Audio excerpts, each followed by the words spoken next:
పాండవులు వనసంచారం చేస్తున్నటువంటి కాలంలో అకస్మాత్తుగా వారికి ఒక ఇబ్బంది కలిగిందని కిమ్మీరుడనేటటువంటి రాక్షసుడు పాండవులు వనసంచారం చేస్తుండగా అడ్డగించాడని ఆ కిమ్మీరుడనేటటువంటి రాక్షసుడిని భీమసేనుడు వధించాడని ధృతరాష్ట్రుడితోటి విదురుడు చెప్పినటువంటి ఆఖ్యానం. ఆ కిమ్మీరుడనేటటువంటి రాక్షసుడికి భీముని యొక్క దర్శనం అకస్మాత్తుగా లభించింది. ఎప్పటి నుంచో చూడాలనుకుంటున్నాడు. చూడాలనుకోవడం కాదు, భీముణ్ణి చంపాలి అని ఆయనకు ఒక పెద్ద కోరిక. అనవుడు రాక్షసుండట్టహాసంబుతో ఎట్టెట్టు భీముంటే ఈతడు ఏమి పుణ్యమో వీనినిప్పుడు సంపగాంతునో ఎనియున్నచో తాన అరుంగుదించే అధికుమా ఎన్న బకాసురుడు నా ఇష్టసకుడు హిడింబాసురుని చంపియున్న కలు మృంగి జీర్ణంబు కావింతు వాతాపిదడయక మృంగిన తపసి ఎట్లా అన్నది. ఆ కిమ్మీరుడనేటటువంటి రాక్షసుడు పెద్ద అట్టహాసం చేస్తూ రాక్షసమాయా ప్రదర్శనం చేశాడు.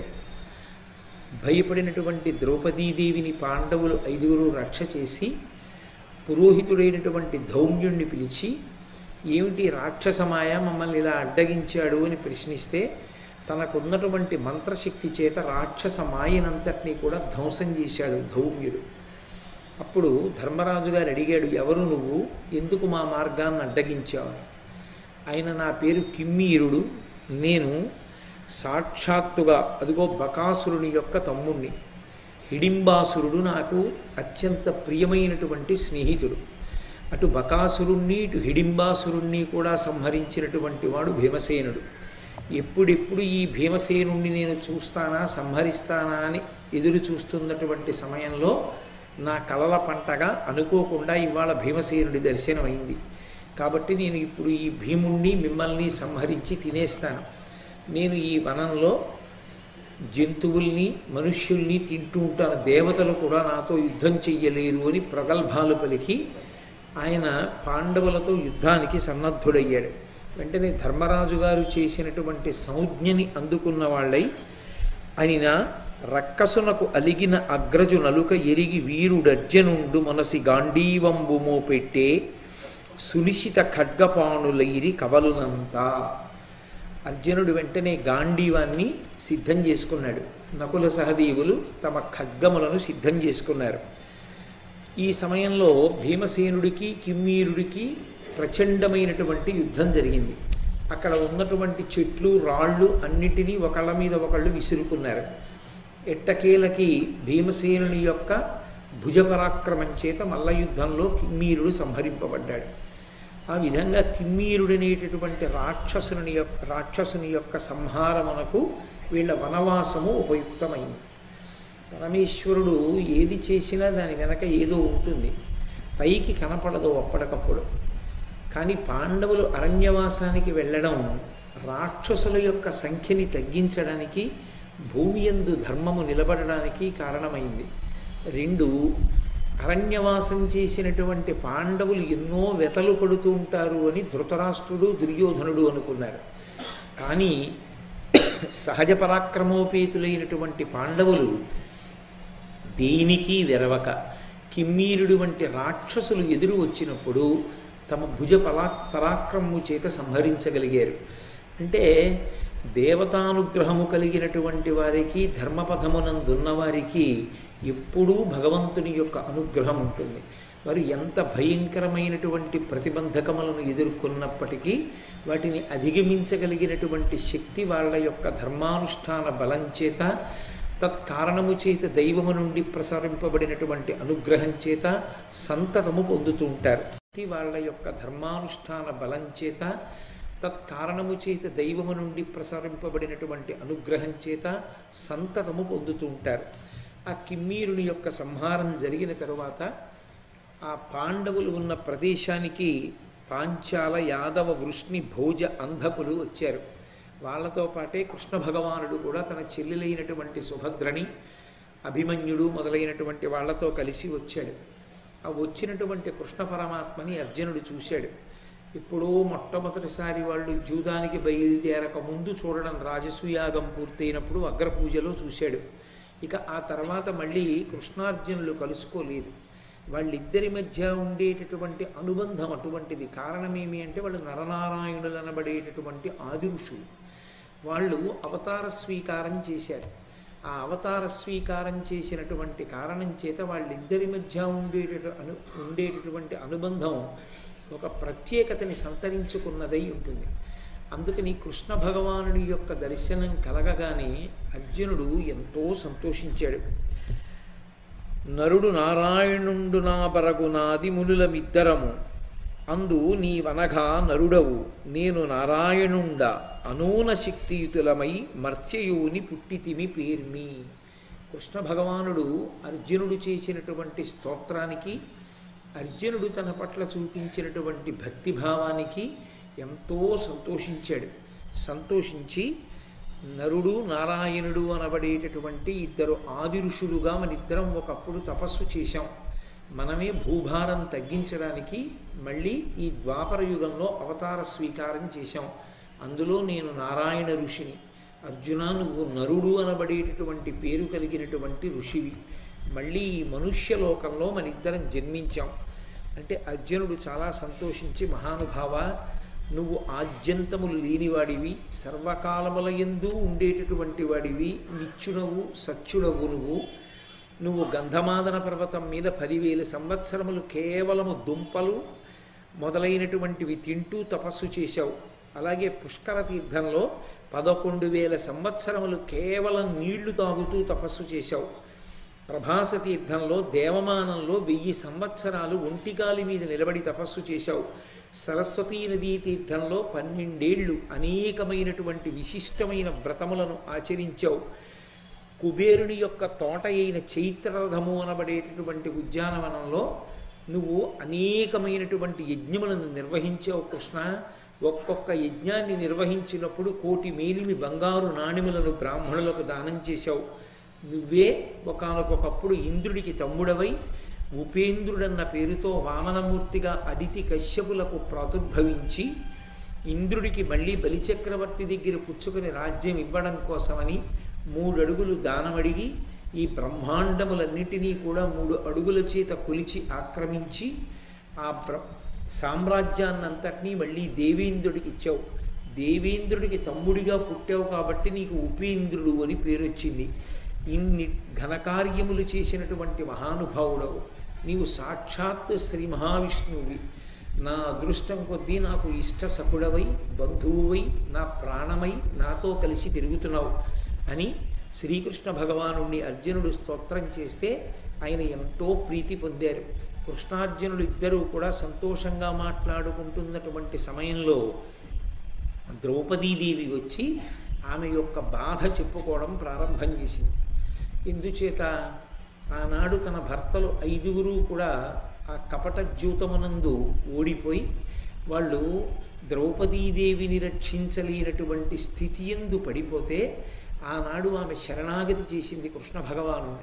శరణాగతికి చాలా విశేషమైనటువంటి శక్తి ఉంటుంది. శరణాగతి అంటే ఇక మనము ఏ ఉపాయాన్ని ఏ మార్గాన్ని పట్టుకోకుండా మన యొక్క అశక్తతని మాత్రమే వెల్లడించి మన బలహీనతని పరమేశ్వరుడికి చెప్పి పరమేశ్వరుడు మనని రక్షించాలని త్రికరణ శుద్ధిగా చేసినటువంటి ప్రార్థనకి శరణాగతి అంటారు. శరణాగత దీక్ష అని పడుతూ ఉంటారు. అది దీక్ష పట్టేది కాదు. నిజానికి శరణాగతి అనేటటువంటిది నోటితో శ్లోకాలు పద్యాలు చదవడము కాదు. శరణం ప్రపద్యే అంటే శరణాగతి అవ్వదు. శరణాగతి చాలా చాలా కష్టం. శరణాగతి చెయ్యడం అంటే అంత తేలికైన విషయం ఏం కాదు. శరణాగతి చేస్తే పరమేశ్వరుడంతటి వాడు వశుడైపోతాడు. త్రికరణ శుద్ధిగా శరణాగతి చేసినటువంటి భక్తుని యొక్క మాటకి పరమేశ్వరుడు లొంగినవాడై ఎలా భక్తుడు చెప్పాడో అలా ఆయన నడుచుకోవలసి ఉంటుంది. అద్వైతమునందు నయితి నయితి నయితి అంటూ చిట్ట చివరికి పరమేశ్వరుణ్ణి అనుభవంలోకి తెచ్చుకునేటటువంటి మార్గం ఏదో అది ఈ శరణాగతి మార్గము ఒక్కచోటే కలుసుకుంటాయి. శరణాగతి అంత తేలికైన విషయము కాదు.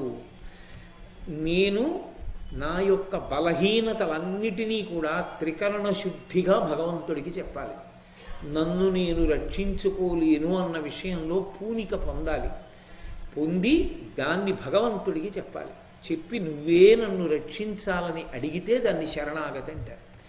గజేంద్ర మోక్షణంలో చూడండి, గజేంద్రుడు ఇక నన్ను నేను రక్షించుకోలేనని భగవంతుడికి విజ్ఞాపన చేస్తే పరమేశ్వరుడే పరిగెత్తుకొస్తాడు. రుక్మిణీదేవి శరణాగతి చేస్తే శ్రీకృష్ణ భగవానుడు పరిగెత్తుకొస్తాడు.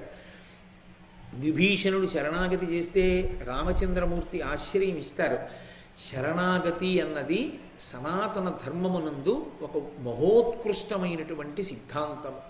కాబట్టి ఆ ద్రౌపదీదేవి శరణాగతి చేసింది ఒకానొకనాడు కురుసభలో. ఆమె యొక్క వలువలు ఊడుస్తుంటే ఆమె తన మాన సంరక్షణార్థమని కృష్ణ భగవానుండి మనసులో స్మరించి శరణాగతి చేసింది. శరణాగతి అన్నది ఎంత మెల్లగా చేసినా భగవానుడు వినగలడు. ఎందుకనంటే ఆయన ఎక్కడో ఉండేవాడు కాదు, ఇక్కడే ఉంటాడు. ఇక్కడే ఉంటాడు కాబట్టి ఆయనకి వినపడనిది ఏది ఉండదు. కాబట్టి వెంటనే ప్రయోజనాన్ని ఇస్తుంది. ఆనాడు యథార్థానికి తనని రక్షించినటువంటి వాడు కృష్ణుడు. కృష్ణుడు రక్షించాడన్న సంతోషం ఒక పక్కన ఉన్నా ఆమె మనసులో ఉండిపోయినటువంటి పెద్ద బాధని ఆమె కృష్ణ భగవానుడితో చెప్పుకుంటాడు. చిత్రం చూడండి, కొంతమంది దేహబంధుత్వానికి ఎక్కువ విశేషాన్ని ఇస్తారు. దాన్ని ఎక్కువ ప్రాధాన్యతతో కూడుకున్నటువంటి విషయంగా భావన చేస్తారు. కొంతమంది దేహబంధుత్వానికి ఎక్కువగా ప్రాధాన్యత ఇవ్వరు. భగవంతుడితోడి భాగవతులతోడి సంబంధానికే ఎక్కువ ప్రాధాన్యత ఇస్తారు. యథార్థమునకు జీవితంలో దేహబంధువులకు స్థానం ఇవ్వకూడదని లేదు, కానీ భాగవతులతోడి సంబంధము ఏది ఉంటుందో అదే మన అభ్యున్నతికి హేతు అవుతుంది. భగవత్ సంబంధము భాగవత సంబంధము ఈ రెండు అభ్యున్నతికి కారణములు. ద్రౌపదీదేవికి ఎదురుగుండానే దృష్టద్యుమ్నుడు కూడా వచ్చాడు, అన్నగారు. ఆయనతో కూడా మాట్లాడి తన బాధ చెప్పుకోవచ్చు, కానీ ఆమె దృష్టద్యుమ్నుడితో చెప్పదు. తన కడుపులో ఇంత బాధ ఉన్నా ఇన్నాళ్ల నుంచి పాండవులకు చెప్పలేదు. ఆమె కృష్ణ భగవానుడికి చెప్పుకుంది. ఎందుకని అంటే వరసకి అన్నగారవుతాడని చెప్పుకున్నది కాదు, కృష్ణ భగవానుని తత్వమేమో ఆమెకు తెలుసు. కృష్ణ భగవానుడు బంధువు కేవలము దేహ సంబంధం చేత ఎక్కడో చుట్టరికంలో అన్నగారు అనుకుంటే, సభలో తన కంటి ఎదుట లేని వ్యక్తిని మనసులో స్మరించి శరణాగతి చేసినంత మాత్రం చేత రక్షించగలిగిన సామర్థ్యముతో ఉంటాడని నమ్మవలసిన అవసరం ద్రౌపదీదేవికి లేదు. కాబట్టి ఆమె అలా స్మరించాలంటే దృష్టజ్యుమ్నుడిని కూడా స్మరించవచ్చు. ఆమె కృష్ణ భగవానుని యొక్క భగవత్తత్వం ఎరిగినటువంటి తల్లి. అందుకే కారణజన్మురాలు, అయోనిజ, అగ్నిసంభవ, యజ్ఞశీని అటువంటి ద్రౌపదీదేవి కృష్ణ భగవానుడు కనపడితే వెళ్ళి ఒక మాట చెప్పింది. కృష్ణ, కర్ణు నగవు లోకగర్హితుండగు దుస్ససేను చేయిది కంటే సికియ పోలె నడరి నా మనంబున అతిదారుణ క్రియ నేర్చుచున్న యది మహీధరుండా. ఈ భూమినంతటినీ ధరించినటువంటి వాడా, నా మనస్సుని ఒకటి కలచివేస్తోంది. అది ఏమిటో తెలుసా? ఇద్దరు నన్ను అవమానించాడు. యథార్థమునకు ముగ్గురు అవమానించాడు. ఒకడు సంజ్ఞ చేసి అవమానించాడు. తొడ చరిచి వచ్చి కూర్చోమన్నాడు. దానికి విరుగుడైపోయింది. భీముడు ప్రతిజ్ఞ చేశాడు. దుశ్శాసనుడు నా బట్టలే ఒలవబోయాడు. దానికి నాకు చాలా బాధ కలిగింది. దానికి భీముడు ప్రతిజ్ఞ చేశాడు. ఈ రెండిటికన్నా నన్ను ఎక్కువ బాధ పెట్టింది ఏమిటో తెలుసా? లోకంలో కర్ణుడు నవ్విన నవ్వు నన్ను ఎక్కువ బాధ పెట్టింది. ఒక మహాపతివ్రత అయినటువంటి స్త్రీ ఎంత బాధపడి అంత దుఃఖపడి జ్ఞాపకం వచ్చినప్పుడల్లా ఆమె సిగ్గుపడేటట్టుగా అంత వెకిలి నవ్వు నవ్వగలిగాడు అంటే అసలు ఎంత ప్రమాదకరమైనటువంటిదో. ఎప్పుడు పడితే అప్పుడు, ఎక్కడ పడితే అక్కడ, ఎలా పడితే అలా నవ్వడం అన్నది ఎంత ప్రమాదకరమో అర్థం చేసుకోవచ్చు. నిజంగా ఒక నవ్వు అంత బాధ పెడుతుందని తెలుసుకున్న ద్రౌపదీదేవి తాను కూడా అలా నవ్వినదే అయితే దుర్యోధనుణ్ణి చూసి తత్పాపమే తనని ఇప్పుడు కట్టి కుడుపుతోందనుకుని ఉండేది. ఈ ఒక్క మాట చాలు ద్రౌపదీదేవి నవ్వలేదనడానికి ప్రబల సాక్ష్యం. మయసభలో దుర్యోధనుడికి భంగపాటు జరిగినప్పుడు ఆమె నవ్వలేదు అని. నిజంగా ఆవిడ నవ్వి ఉంటే కృష్ణుడితో ఇప్పుడు చెప్తుంది, ఒకనాడు నేను నవ్వాను, దానికి భంగపాటుగా ఎప్పటికీ నా జీవితంలో గుర్తుండిపోయేటట్టుగా ఒక వెకిలి నవ్వు కర్ణుడు నవ్వాడు కృష్ణ అని చెప్పుండేది. ఆమె అలా చెప్పలేదు. నన్ను దుశ్శాసనుడు చీర పట్టుకు లాగినప్పుడు పొందిన బాధ కన్నా నాకు యథార్థానికి కర్ణుడు నవ్విన నవ్వే అగ్నిహోత్రం ఎలా కాలుస్తుందో అలా నన్ను లోపల అది స్మరణకు వచ్చినప్పుడల్లా కాలుస్తోంది అంది.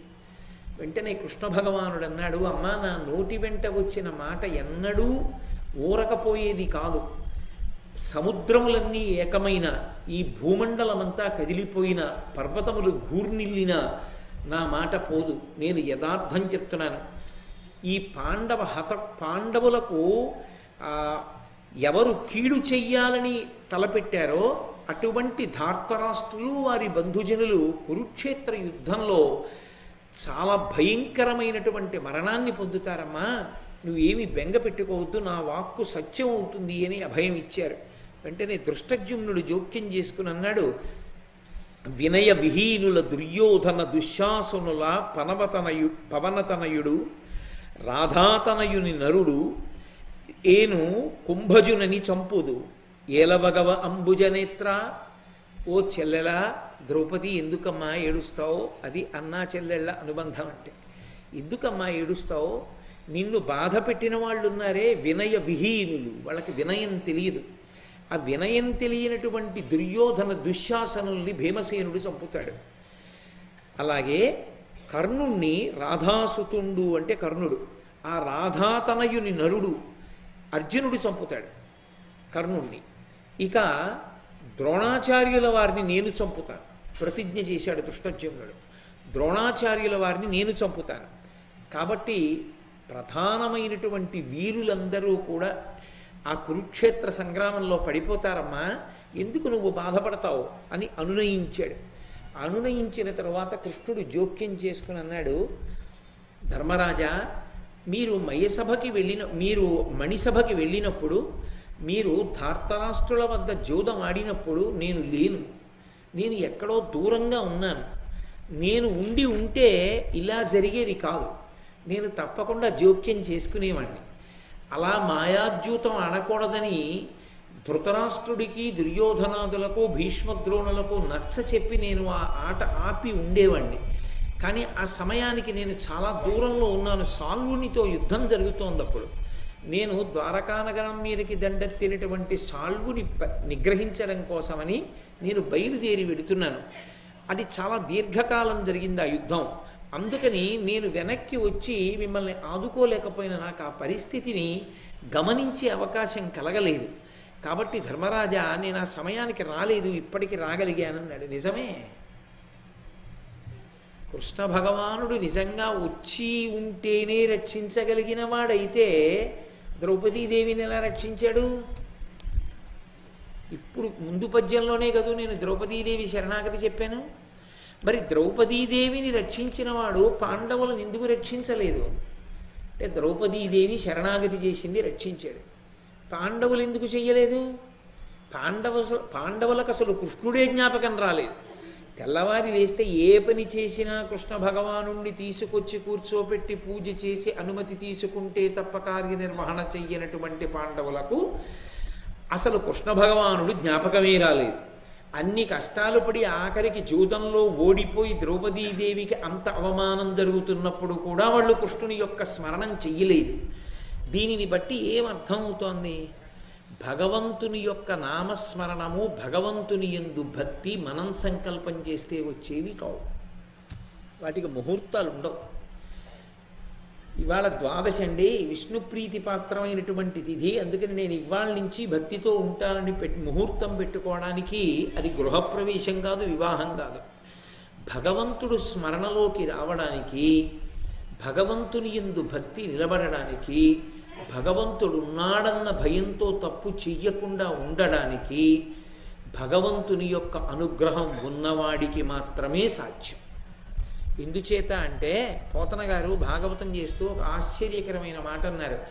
ఇంత ప్రపంచాన్ని నిర్వహించేటటువంటి పరమేశ్వరుడు ఎవడో ఒక్కడి చిన్న మనసులో ఎలా కుదురుకుంటాడులే అన్నాడు.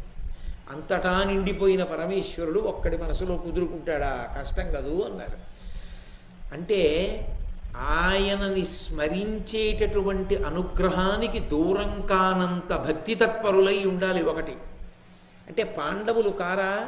ఖచ్చితంగా పాండవులు భక్తి తత్పరులే. మరి పాండవులకు ఆ సమయమునందు కృష్ణుడు ఎందుకు స్మరణకి రాలేదు అంటే స్మరణకి రాకుండా ఉండడమే పాండవులకు ప్రయోజనం కనుక. ద్రౌపదీదేవికి స్మరణంలోకి రావడం ప్రయోజనం, కృష్ణుడు పాండవుల స్మరణలోకి రాకుండా ఉండడం ప్రయోజనం. ఎందుకని? స్మరణలోకి రాకుండా ఉన్నాడు కనుక ద్రౌపదీదేవి వరాల యొక్క ప్రభావం చేత రాజ్యం పొందారు. అలా రాజ్యం పొందారు కాబట్టి భీమసేనుడు కోపగించాడు. ఆడది వరాలు కోరుకుంటే ధృతరాష్ట్రుడు ఇచ్చినటువంటి రాజ్యాన్ని మనం ఏలుకోవడం ఏమిటి? మన యొక్క పరాక్రమంతో సామ్రాజ్యాన్ని సంపాదించుకోవాలి కానీ అన్నాడు.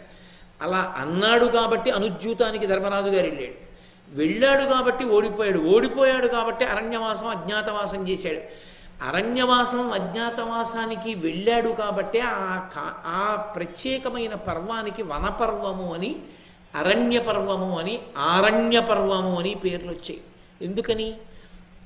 వనవాసం చేశారు కాబట్టి వనపర్వం, అరణ్యమునందు తిరిగారు కాబట్టి అరణ్య పర్వం. ఆరణ్య పర్వం ఎందుకైంది అంటే వేదముల యందు ఆరణ్యకములు అని ఉన్నాయి. అంటే అవి ఉపనిషత్తులు. అవి భగవంతుని యొక్క స్వరూప దర్శనం చేయిస్తాయి.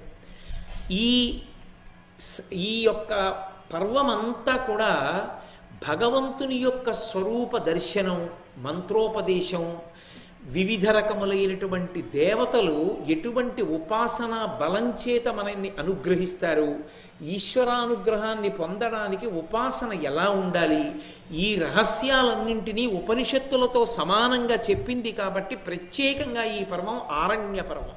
అది దానికి ఆ పేరు రావడానికి కారణం. అందుకే నిన్నటి రోజున ఇన్ని వేల మంది బ్రాహ్మణులకు నేను అన్నం ఎలా పెట్టగలను అని అడిగినటువంటి ధర్మరాజు గారికి ధౌమ్యుడు సూర్యోపాసన చెప్పాడు. సూర్యోపాసన చెప్తే ఆదిత్యుని అనుగ్రహం చేత ఇన్ని వేల మందికి అన్నం పెట్టగలిగినటువంటి స్థితిని ధర్మరాజు గారు పొందాడు. ధర్మరాజు గారే పొందాడా? సూర్య భగవాను నియమంతో ఆరాధించినటువంటి ఎవరైనా అటువంటి స్థితిని పొందుతారా? ఎవరైనా అటువంటి స్థితిని పొందుతారు. అందుకే ఉపనిషద్ రహస్యములను గురు శిష్యుల మధ్య ఉపదేశంగా, గురు శిష్యుల మధ్య ఉన్నటువంటి ఉపదేశ రూపమైనటువంటి అనుష్ఠాన సంబంధమైన రహస్యములను ఆవిష్కరించినటువంటి పర్వం కనుక ఇది ఆరణ్య పర్వం. కాబట్టి వాళ్ళు వనవాసానికి వెడితే తప్ప ఎందరో దేవతల యొక్క అనుగ్రహం పాండవులకు రాదు. అంతమంది దేవతల యొక్క అనుగ్రహం పాండవులకు ఉంటే తప్ప భీష్మ, ద్రోణ, కర్ణాది వీరులను యుద్ధంలో జయించడం సాధ్యమయ్యే విషయం కాదు. అందుకే తొందరపడి యుద్ధం చేస్తారేమో, వీళ్ళని వనవాసానికి పంపి ఆ వనవాస కాలంలో వాళ్ళు ఖాళీగా కూర్చోకుండా వేదవ్యాసాది మహర్షులు వచ్చి చేసినటువంటి ఉపదేశ కారణం చేత చేసినటువంటి తపస్సు వలన దేవతల యొక్క అనుగ్రహం చేత ద్విగుణీకృతమైనటువంటి అస్త్ర సంపదని పొందిన వారై కురుక్షేత్ర సంగ్రామ భూమి యందు కాలు పెడితే వీళ్ళు శాశ్వతమైన విజయాన్ని పొంది అధర్మాన్ని రూపుమాపి ధర్మానికి పట్టం కట్టి ధరణీతలానికంతటికీ సార్వభౌములై ధార్మికమైన సామ్రాజ్యాన్ని స్థాపించగలిగిన శక్తి పొందుతారు కనుక శాశ్వతమైన ప్రయోజనము కొరకు తాత్కాలికమైనటువంటి ప్రయోజనాన్ని తప్పించడానికి కృష్ణుడు పాండవుల యొక్క స్మరణలోకి రాలేదు తప్ప వాళ్ళు భక్తులు కాదు కాబట్టి రాకుండా ఉన్నవాడు కాడు. అది సిద్ధాంతం. అందుకని సభాపర్వం వెనక ఈ పర్వం రావడానికి, ఈ పర్వానికి అన్ని పేర్లు రావడానికి కారణం అది. అందుకే ఈ పర్వం చాలా శక్తివంతమైనటువంటి పర్వం. ఈ పర్వాన్ని విన్న కారణం చేత దేవతల యొక్క అనుగ్రహం కలుగుతుంది. ఎవరు భక్తి శ్రద్ధలతో వింటారో అలా విన్న వాళ్ళందరికీ కూడా దేవతల యొక్క అనుగ్రహం కలుగుతుంది. అందుకే ఆ పర్వం అంత గొప్పది. ఎందరో మహాపురుషులైనటువంటి గురువుల యొక్క పేర్లు వినపడుతుంటాయి. వాళ్ళు వెళ్ళి మంచి మాట చెప్దామని ప్రయత్నం చేస్తే వినని వాడు వాళ్ళ మాటకు పడిపోతాడు. నిన్నటి రోజున మీరు విన్నారుగా, మైత్రేయ మహర్షి మాటకి దుర్యోధనుడు పడిపోవడానికి కావలసినంత పాపాన్ని వండుకోలా ధిక్కరించి ఎవరు వాళ్ళ మాట విన్నారో వాళ్ళు దేవతల యొక్క దర్శనాన్ని పొందుతారు. దేవతా దర్శనాన్ని పొందడం కాదు, యథార్థంగా మాట్లాడాలి అంటే ఒక్క అర్జునుడిని మీరు తీసుకోండి. ఆరణ్య పర్వానికి ముందు ఉన్న అర్జునుడి బలాన్ని, ఆరణ్య పర్వం తర్వాత అర్జునుడి యొక్క బలాన్ని మీరు అసలు పోల్చడం కుదరదు. శివదర్శనమైన తరువాత ఉన్నటువంటి అర్జునుడు దేవతలను కాని, రాక్షసులను కాని, మనుష్యులను కాని ఎవరినైనా ఓడించగలిగినటువంటి శక్తి సంపన్నుడు. అంతకు ముందున్న అర్జునుడు అంత పరిపూర్ణమైనటువంటి శక్తి కలిగినవాడు కాడు. ఇంతమంది దేవతల అనుగ్రహానికి వీళ్ళ అరణ్యవాసం కారణమైంది. అలా అనుగ్రహించడానికే కృష్ణుడు వాళ్ళ స్మరణలోకి రాలేదు. అంతే తప్ప పాండవులకు అప్పుడు స్మరణలోకి రాకుండా ఉండడం భగవంతుని యొక్క అనుగ్రహం లేకపోవడానికి హేతువని చెప్పడానికి అవకాశం లేదు. అందుకే కృష్ణుడు చెప్తున్నది సత్యం. నేను మీ దగ్గరకు రాలేకపోయాను, మిమ్మల్ని నేను రక్షించలేకపోయాను అన్న మాటలో అర్థం నేను మీ స్మరణలోకి వచ్చే అవకాశం కూడా మీకు ఇవ్వలేదు. కానీ అది తాత్కాలికం. ఇక్కడికిప్పుడు చేసినట్టు కనపడకపోవచ్చు ఉపకారం, కానీ శాశ్వతమైన ఉపకారాన్ని మాత్రం పరమేశ్వరుడు ధర్మాత్ములైన పాండవులకు చేస్తూనే ఉన్నాడు. కాబట్టి ధర్మరాజు గారు అన్నాడు, అంత దీర్ఘయుద్ధం ఏం జరిగింది, ఎవరితో యుద్ధం చేశావు చెప్పవలసింది అని అడిగాడు. అడిగితే ఆయన సాల్వుని యొక్క ఆఖ్యానాన్ని చెప్పాడు. సాల్వుడు అని ఆయన ఒకానొకప్పుడు భీష్మాచార్యుల వారి చేత ఓడింపబడ్డాడు. ఆయన శిశుపాలుడికి తమ్ముడు. శిశుపాలుడు రాజసూయ మహాయాగంలో శ్రీకృష్ణ భగవానుడికి చేసినటువంటి అగ్రపూజలో కృష్ణుడిని అధిక్షేపిస్తే కృష్ణుడు తన సుదర్శన చక్ర ధారల చేత శిశుపాలుడి యొక్క తల నరికేశాడనేటటువంటి విషయాన్ని విన్నటువంటి సాల్వుడు కృష్ణుణ్ణి ఎలా అయినా నిర్జించాలనేటటువంటి ఉద్దేశ్యంతో ద్వారకానగరం మీదకి యుద్ధానికి వెళ్ళాడు. ఈ సాల్వుడు కాశీరాజు కుమార్తె అయినటువంటి అంబని వివాహం చేసుకోవాలనుకున్నాడు. యథార్థానికి అరణ్యకాండలో ఆ ప్రస్తావన లేదు, కానీ ఒక సమగ్రత కోసం నేను కలుపుతున్నాను. ఆ అంబని వివాహం చేసుకోవాలనుకున్నాడు, కానీ ఈ విషయం తెలియదు. అంబ సాల్వుడిని పెళ్లి చేసుకోవాలనుకుంటోందని, సాల్వుడు అంబని పెళ్లి చేసుకోవాలనుకుంటున్నాడని, వాళ్ళిద్దరి మధ్య అనురాగం ఉందని తెలియనటువంటి భీష్మాచార్యుల వారు అంబా, అంబిక, అంబాలికలను తన సోదరుడైన విచిత్ర వీర్యుడికి ఇచ్చి వివాహం చేయడం కోసమని అక్కడ జరుగుతున్నటువంటి స్వయంవరాన్ని పాడు చేసి తన యొక్క బలపరాక్రమముల చేత జయించి 3 పిల్లల్ని తీసుకొచ్చాడు శత్రువులను ఓడించి. తీరా తీసుకొచ్చిన తర్వాత అంబ నేను సాల్వుణ్ణి వివాహం చేసుకుంటాను, నా మనసు ఆయన ఎందున్నది అంది. ఆయన ఎందున్నది అని తెలిసిన విచిత్ర వీరుడు అంబని వివాహం చేసుకోవడానికి ఇష్టపడలేదు. అంబని చేసుకోవడానికి విచిత్ర వీర్యుడు ఇష్టపడకపోతే అన్ని కానుకలు ఇచ్చి ఎంతో గౌరవంగా రథం ఎక్కించి సాల్వుడి దగ్గరికి పంపేశాడు భీష్ముడు. ఎవడో గెలుచుకున్న సొత్తు నాకు ముష్టి వేసినట్టుగా తెచ్చిస్తేనే పుచ్చుకుంటానా, నాకు నువ్వు అక్కర్లేదన్నాడు సాల్వుడు. తిరిగి వెళ్ళిపోయినటువంటి అంబ భీష్ముడిని పెళ్లి చేసుకోమని అడిగింది. అటు విచిత్ర వీర్యుడు చేసుకోలేదు, అటు సాల్వుడు చేసుకోలేదు. ఎత్తుకొచ్చింది నువ్వు, అందుకు నువ్వు చేసుకోమని. నాకు ఆజన్మ బ్రహ్మచర్యం వ్రతం, నేను మా తండ్రి గారికి మాట ఇచ్చాను, అందుకు నేను వివాహం చేసుకోవాలని ఆయన అన్నాడు. సరే, ఆ కథ చాలా దూరం వెళ్ళింది. అది ఎన్ని పుంతలు తొక్కింది, చిట్ట చివరికి ఆ అంబయే శిఖండిగా వచ్చింది. ఆ శిఖండియే భీష్ముని యొక్క పతనానికి కారణమైంది. పతనం అంటే శరీర పతనానికి కారణమైంది. కాబట్టి అటువంటి అంబని వివాహం చేసుకోవాలనుకున్నవాడు సాల్వుడు. ఈ సాల్వుడు శిశుపాలుడిని సంహరించిన కారణం చేత కృష్ణ భగవానుడి మీద పగబట్టాడు. పగబట్టి కృష్ణుడితో యుద్ధం చెయ్యాలని తనకున్నటువంటి సౌంభకము అనబడేటటువంటి ఒక పెద్ద ఆకాశంలో తిరిగేటటువంటి నగరాన్ని ఎక్కి వచ్చాడు. ఆ రోజుల్లో ఆకాశములో తిరుగాడేటటువంటి నగరములు ఉండేవి. త్రిపురాసురులు అని పరమశివుడి చేతిలో హతులయ్యారు వాళ్ళు త్రిపురములు ఆకాశములో తిరుగుతుండగా అందులో తిరుగుతుండేవారు. మీరు శివమహాపురాణంలో విన్నారు. వాళ్ళు 3, ఒకరు బంగారుపురము, ఒకరు వెండిపురము, ఒకరు ఇనుపపురములో తిరుగుతుండేవారు. అటువంటి వాళ్ళు తిరిగినట్టుగానే ఈయన కూడా, ఈ సాల్వుడు కూడా పరమశివుడి గురించి తపస్సు చేసి పొందాడు ఆ నగరాన్ని ప్రత్యేకంగా. దాన్ని సౌభకము అంటారు, కొన్ని చోట్ల సౌభకము అని కూడా రాశారు దాని గురించి. కాబట్టి ఆ సౌంభక నగరం ఆకాశంలో తిరుగుతుంది. దాని మీద ద్వారకా నగరానికి వచ్చాడు. వచ్చి చాలా పెద్ద యుద్ధం చేశాడు. సాంబుడు, ప్రద్యుమ్నుడు మొదలైన వాళ్ళు యుద్ధం చేశారు. ప్రద్యుమ్నుడు ఈ సాల్వుణ్ణి పట్టుకున్నాడు. పట్టుకుని బ్రహ్మాస్త్ర ప్రయోగం చేసి పడగొట్టాడు. పడగొట్టి అతని యొక్క కంఠాన్ని ఉత్తరిద్దామనుకుంటున్న సమయంలో నారదుడు, వాయుదేవుడు వచ్చారు. వచ్చి ఇతను నీ చేతిలో సంహరింపబడకూడదు, నారాయణుని చేతిలో సంహరింపబడాలి, విడిచిపెట్టమన్నారు. వదిలిపెట్టేశారు ఆ సాల్వుడిని. ఆ సాల్వుడు తన నగరానికి తిరిగి వెళ్ళిపోయాడు. వెళ్ళిపోయిన తర్వాత కృష్ణ పరమాత్మకి ఈ విషయం తెలిసింది. ద్వారకానగరం మీదకి దండెత్తి వచ్చేట సాల్వుడని. ఆయన ద్వారకానగరానికి వెళ్ళారు. ఎక్కడ ఇళ్ల ముందు ముగ్గులు లేవు, ఎవరు సంతోషంగా లేరు, ఎక్కడ వేద పఠనం లేదు, ఏ దేవాలయంలో అర్చనలు లేవు. అన్ని చోట్ల ద్వారకానగరం అంతా ధ్వంసమైనటువంటి సూచనలు కనపడ్డాయి. ఏం జరిగిందని అడిగారు. సాల్వుడు వచ్చి యుద్ధం చేసి పాడు చేసి వెళ్ళాడన్నారు. సాల్వుడి మీదకి యుద్ధానికి కృష్ణ పరమాత్మ వెళ్ళారు. వాడు ఎంత మాయావి, ఎంత టక్కరంటే ఆ సాల్వుడు, శిశుపాలుడు కూడా ఇంత పెద్ద యుద్ధం కృష్ణుడితో చేయలేదు. అది విచిత్రం. ధర్మరాజా, నేను ఎంత పెద్ద యుద్ధం చేయవలసి వచ్చిందో తెలుసా సముద్రపుటొడ్డున ఆ సాల్వుడితో. అతను మాయలు సృష్టించడంలో అతనిని మించినవాడు లేడు.